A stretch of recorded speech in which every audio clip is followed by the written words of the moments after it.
الحمد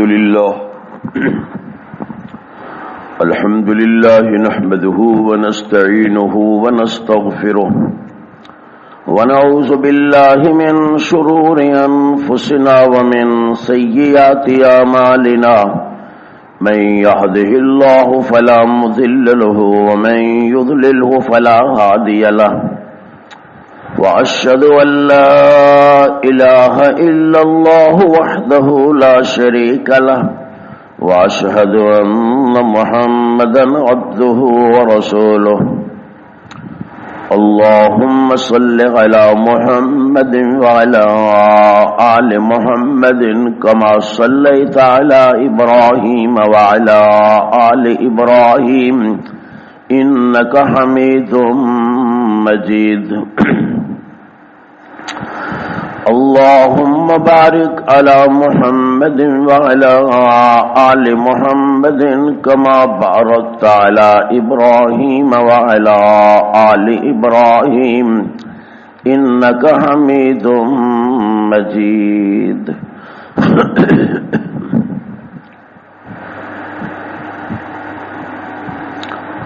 وعن أم سلمة رضي الله تعالى عنها قالت قال رسول الله صلى الله عليه وسلم إذا دخل العشر وأراد بعضكم أن يضحي فلا يمس من شعره وبشره شيئا وفي رواية فلا يأخذن شعرا ولا يقلمن ظفرا وفي رواية من رأى هلال ذي الحجة وأراد أن يضحي فلا يأخذ من شعره ولا من أظفاره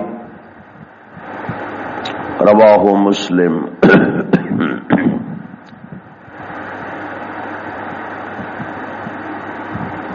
حضرت ام سلمہ رضی اللہ تعالی عنہ بیان فرمودیہ نے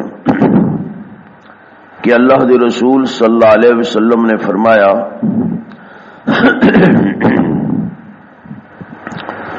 جدوں یہ دہاکہ شروع ہو جائے تے تواڈے چوں کسی دی نیت ہوئے کہ انہیں قربانی کرنی ہے تے پھر وہ اپنے کوئی بال یا جسم تو کوئی بھی چیز نہ کٹے، اور ایک روایت کے اندر صراحت ہے کہ نہ کوئی بال کٹے تے نہ کوئی ناخن اتارے، اور ایک تیسری روایت دے اندر ہے کہ جس آدمی نے ذوالحج دا چند دیکھیا تے ارادہ قربانی کرن دا ہے وہ اپنے بال یا اپنے ناخن نہ کٹے۔ اس حدیث نو امام مسلم رحمہ اللہ نے بیان فرمایا۔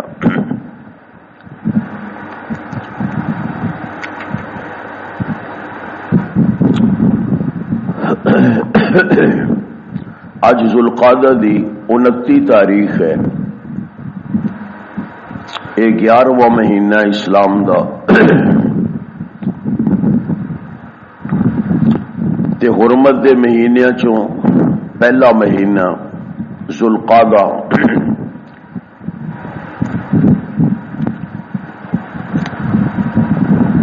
اس دی 29 تاریخ دی اہمیت یہ ہے کہ اس دن ذوالحج دا چند نظر آن دا امکان ہوندا ہے، کیونکہ ذوالحج دے خصوصی احکام نے اس واسطے اس چند نو توجہ دے نال دیکھیا جاندا ہے۔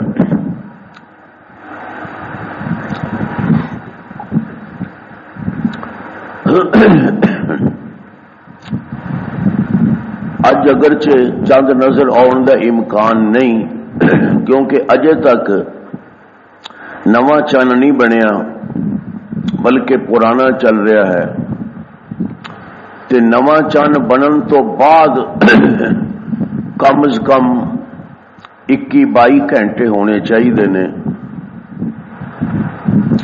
چند نظر آن واسطے، تے ہن تے صرف 15 گھنٹے رہ گئے نے زیادہ تو زیادہ۔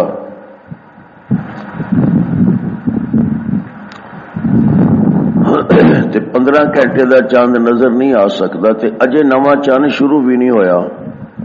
اس واسطے علم حیات دی روح نال اج چاند نظر نہیں آئے گا. لیکن ہر چیز اللہ دے ہاتھ وچ ہے. اس واسطے امکان ضرور ہوندا ہے کہ ہو سکتا ہے نظر آ جائے. اس واسطے مناسب ہے کہ اس دے ضروری احکام بیان کر دیتے جان.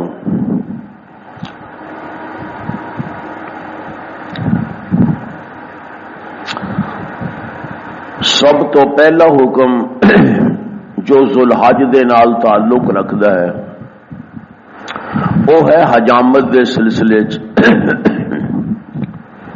آپ نے فرمایا کہ جیڑا بندہ ذوالحج دا چاند ویکھے، ویکھن دا مطلب کہ ذوالحج دا چاند چڑھ جائے، کیونکہ نظر تے کسے کسے نو آوندا ہے. مطلع خراب ہوئے تے بسا اوقات پورے شہر نو نظر نہیں آوندا. اس واسطے چاند دیکھن دا معنی چاند نظر آ جائے، کسے جگہ نظر آ جائے اپنے علاقے دے اندر. تے کسے آدمی نے قربانی کرن دا ارادہ کیتا ہویا، جس طرح کہ مسلمانوں دی اکثریت او قربانی دا ارادہ رکھدی ہے. بہت تھوڑے افراد نے جڑے قربانی دی استطاعت نہیں رکھدے. تو آپ نے فرمایا کہ جدوں ذوالحج دا چند نظر آ جائے، یعنی نواں دن شروع ہو جائے، تے اسلامی لحاظ نال دن شروع ہوندا ہے رات تو. مثلا اج تے چند نظر آن دا امکان نہیں، لیکن کل نو تے لازمی نظر آئے گا نا. تے کل دی مغرب دی اذان تو لے کے اگلا مہینہ شروع ہو جائے گا، ذوالحج دا مہینہ شروع ہو جائے گا مغرب دی اذان تو. بلکہ ساری اذان بھی 2-4 منٹ بعد ہوندی ہے. تو آپ نے فرمایا کہ جدوں ذوالحج شروع ہو جائے تے قربانی دا ارادہ ہوئے تے پھر کوئی شخص اپنے جسم تو کوئی وال نہ کٹے تے نہ ناخن کٹے.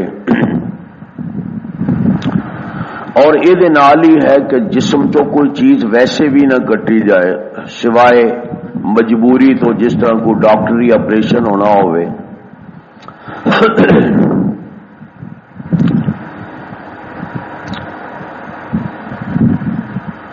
یہ ضروری نہیں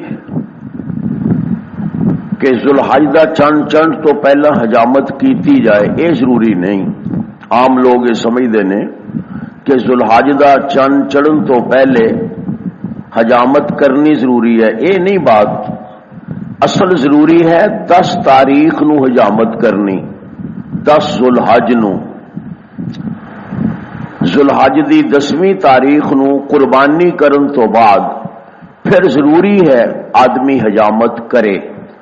جس طرح کہ حج کرنے والے او 10 تاریخ نو قربانی کرن تو بعد حجامت کردے نے. یہ دراصل انہاں دے نال مشابہت ہے جڑے حج کردے نے.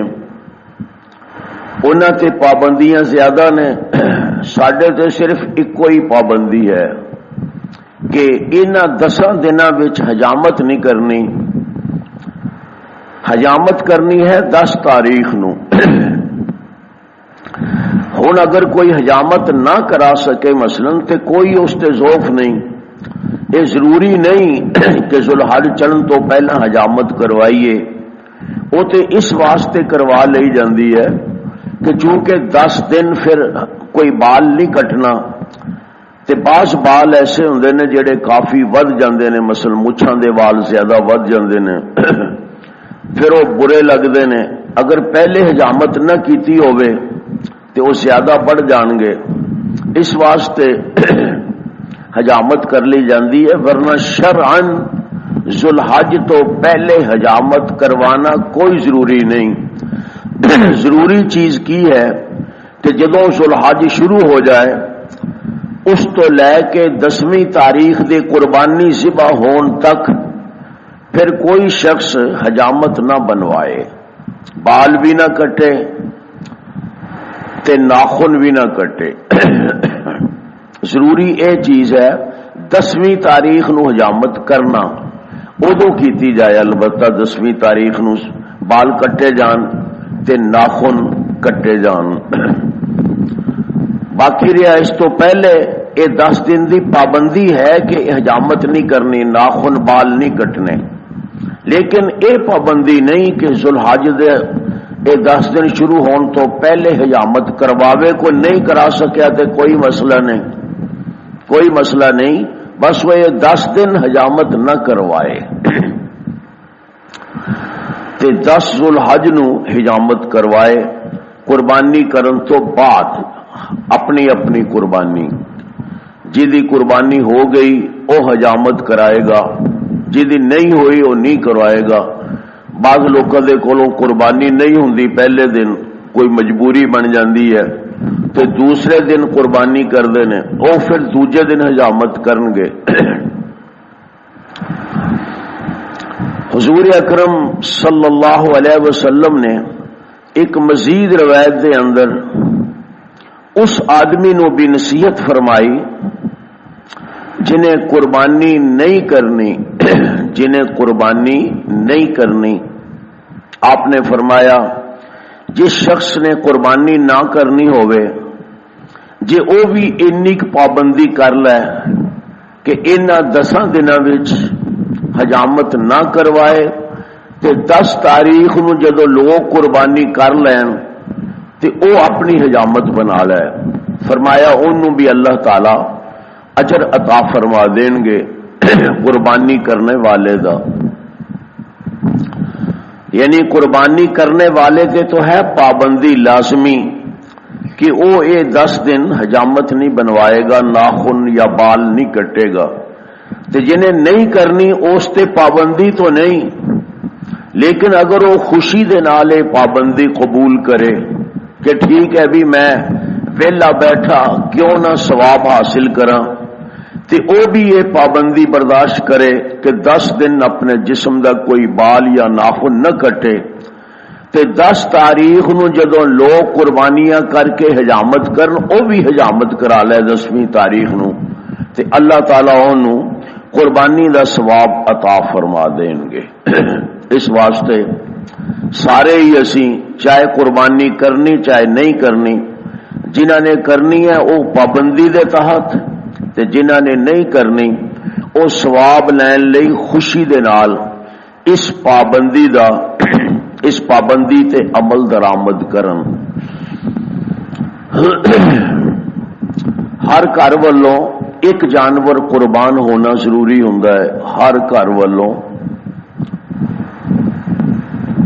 وہ سارے گھر والوں ہوندا ہے، یہ نہیں کہ صرف جڑا گھر دا بٹکا ہے او دے والوں، بلکہ ساریاں دے والوں ہے. حضور اکرم صلی اللہ علیہ وسلم نے اہل بیت دا لفظ استعمال فرمایا، یعنی پورے گھر والے. شریعت نے آسانی کردے ہویا یہ کہہ دیتا کہ پورے گھر والے ایک جانور ذبح کر دیں، بکری مثلا. جس طرح یہ کہہ دیتا کہ بھی 7 جنے رل کے گائیں ذبح کر دیں، وہ 7 ہی قربانی کرنے والے نے نا. یہ تو نہیں کہ ایک قربانی کرنے والا ہے جانور ایک ہے، نہیں، وہ 7 ہی قربانی کرنے والے نے. اسی طرح ایک گھر والوں جدو ایک قربانی کیتی جاندی ہے تے او قربانی سارے گھر دیاں والوں ہے، چاہے وہ 2 نے چاہے وہ 4 نے یا اس تو زیادہ نے. قانونی لحاظ نال بھی تے اسلامی لحاظ نال بھی ہر شادی شدہ شخص وہ الگ گھر ہوندا ہے. ہر شادی شدہ شخص وہ الگ گھر ہے. مثلا ایک باپ دے بیٹے نے جن بیٹیاں دی شادی ہوئی انہاں دے الگ گھر نے، وہ اپنی الگ قربانی کرن. یہ کافی نہیں کہ جی اسی اکٹھے کھاندے پیندے ہاں، اسی تے سارے اپنے باپ نال اکٹھے رہنے ہاں، وہ تہاڈی مرضی ہے رہنا نہ رہنا، یہ شرعی مسئلہ نہیں۔ کوئی شادی تو بعد اپنے ماں باپ نال رہے تد بھی ٹھیک ہے، جے نہ رہے تد بھی ٹھیک ہے، علیحدہ رہن لگ جائے۔ ایویں کوئی انہاں نال مل جل کے کھائے پھر بھی ٹھیک ہے، جے کلا پکائے پھر بھی ٹھیک ہے، شرن کوئی استقباحت نہیں۔ لیکن خاندان وہ الگ ہے، وہ خاندان الگ ہے جی شادی ہو گئی، خامند اور بیوی یہ ایک خاندان بن جاتا ہے، بچہ جے کوئی ہویا ہوئے یا نہ ہویا ہوئے، کیونکہ بعض خامند بیوی نو کئی سال تک بچہ نہیں ہوندا، تے اے تے نہیں کہ وہ خاندان نہیں، یہ شرعی مسئلہ بھی ہے تے قانونی مسئلہ بھی ہے۔ شناختی کارڈ بنے نا، وہ ہر شادی شدے دا الگ خاندان بناؤندے نے کہ یہ الگ خاندان شروع ہو گیا، وہ دے بچیاں دا الگ ریکارڈ ہوندا ہے، دادے دا وچ نہیں شامل کردے ہو۔ اس واسطے اگر کسے گھر دے وچ شادی ہوئی ہے کسے بیٹے دی، انہوں الگ خاندان شمار کر کے وہ الگ قربانی کرے گا اگر طاقت رکھدا ہے، یہ شرط ہے، اگر طاقت رکھدا ہے، نہ طاقت رکھے تو ظاہر ہے پھر تے باپ تے یعنی جڑا دادا ہے اس تے بھی ضروری نہیں اگر طاقت نہ ہوئے۔ لیکن اگر طاقت ہوئے تو پھر ہر شادی شدہ شخص نو اپنی یعنی اپنے بیوی بچیاں دی قربانی الگ کرنی ہوئے گی۔ یہ بات کافی نہیں کہ اسی جی اکٹھے رہ رہے ہیں تے اکٹھے کھا پی رہے ہیں۔ لہذا جتنے خاندان کم از کم اونیاں قربانیاں، ایک کم از کم ہے، وگرنہ اگر کوئی زیادہ قربانیاں کرنا چاہے تو وہ بھی کر سکتا ہے۔ کوئی مالدار بندہ ہے وہ چاہتا ہے جن نے میرے بیٹے نے خواہ شادی شدہ غیر شادی شدہ سب دی قربانی الگ الگ کرنی ہے، کر سکتا ہے۔ فخر مقصود نہ ہوئے، ریاکاری مقصود نہ ہوئے، لوکاں نو دسدا نہ پھرے کہ جی میں اینیاں قربانیاں کرنیاں، میں اینیاں قربانیاں، اے نہ دسدا پھرے کسے نو، بلکہ اللہ دی رضا واسطے وہ اگر زیادہ قربانیاں کرے تو کوئی حرج نہیں، اس تے فرض نہیں تد بھی کر لے۔ مثلا کوئی بچہ ہے ایک خاندان دا، وہ ملازم ہے، شادی اجے نہیں ہوئی، ملازم ہے، پیسہ وہ دے کول ہے، وہ اپنی قربانی کر لے، یہ ضروری نہیں کہ وہ ہن قربانی نہ کرے، کیوں جی اس واسطے کہ شادی نہیں ہوئی۔ شادی ہون تو بعد تے پابندی ہے نا، کرنی پے گی، اس تو پہلے کرنا چاہے بڑی خوشی دے نال قربانی کرے۔ اللہ دے رسول صلی اللہ علیہ وسلم بہت دفعہ قربانی دے جانور بھیج دے مکہ مکرمہ مدینے تو، جڑی ایتھے کرنی ایتھے الگ ہے نا، اوتھے بھیج دے کسے عمرہ کرن والے دے شخص دے ہاتھ، کسے حج کرن والے دے ہاتھ قربانیاں بھیج دے کہ بھئی اے میرے والوں اوتھے ذبح کر دیں۔ حرم دے وچ قربانی کسے وقت بھی کیتی جا سکتی ہے، وہ عمرے کرن والے بھی کر سکتے ہیں، عمرے والے لے جان قربانیاں کرن یا اوتھے خرید کے کرن، وہ بھی جائز ہے۔ جس طرح میں صلح حدیبیہ دا واقعہ دسیا سی کہ اللہ دے رسول صلی اللہ علیہ وسلم گئے تے نال قربانی دے جانور لے کے گئے، حالانکہ کرنا تو عمرہ سی نا، قربانی دے جانور لے کے گئے، کوئی حرج نہیں اگر کوئی کرے، لیکن ضروری نہیں، عمرے والے نو قربانی ضروری نہیں، اور ہر حج والے نو بھی قربانی ضروری نہیں۔ ضروری ہے جڑا حج تمتع کرے یا قران کرے، یعنی جڑا عمرہ بھی کرے حج بھی کرے، دو چیزاں کرے ہوتے، او دے تے قربانی فرض ہے۔ باقی باتیں انشاءاللہ پھر واخر دعوانا ان الحمدللہ رب العالمین۔ اللهم صل على محمد وعلى آل محمد كما صليت على إبراهيم وعلى آل إبراهيم إنك حميد مجيد۔ اللهم بارك على محمد وعلى آل محمد كما باركت على إبراهيم وعلى آل إبراهيم إنك حميد مجيد۔ اللهم انفعنا بما علمتنا وعلمنا ما ينفعنا وزدنا علما۔ اللهم استر عوراتنا وآمن رواتنا واغفر حوباتنا وتقبل توباتنا اللهم وفقنا لما تحب وترضى اللهم اهدنا لأحسن الأخلاق والأعمال لا يهدي لأحسنها إلا أنت واصرف عنا سيئها ولا يصرف عنا سيئها إلا أنت اللهم رحمتك نرجو فلا تكلنا إلى أنفسنا طرفة عين وأصلح لنا شأننا كله لا إله إلا أنت اللهم يا مقلب القلوب ثبت قلوبنا على دينك ويا مصرف القلوب صرف قلوبنا إلى طاعتك اللهم انصر الإسلام والمسلمين اللهم أيد الإسلام والمسلمين اللهم أعز الإسلام والمسلمين واخذل الكفر والكافرين ودمر على أعداء الدين ودمر على أعداء الدين وصلى الله تعالى على خير خلقه محمد وآله وأصحابه أجمعين برحمتك يا أرحم الراحمين آمين يا رب العالمين.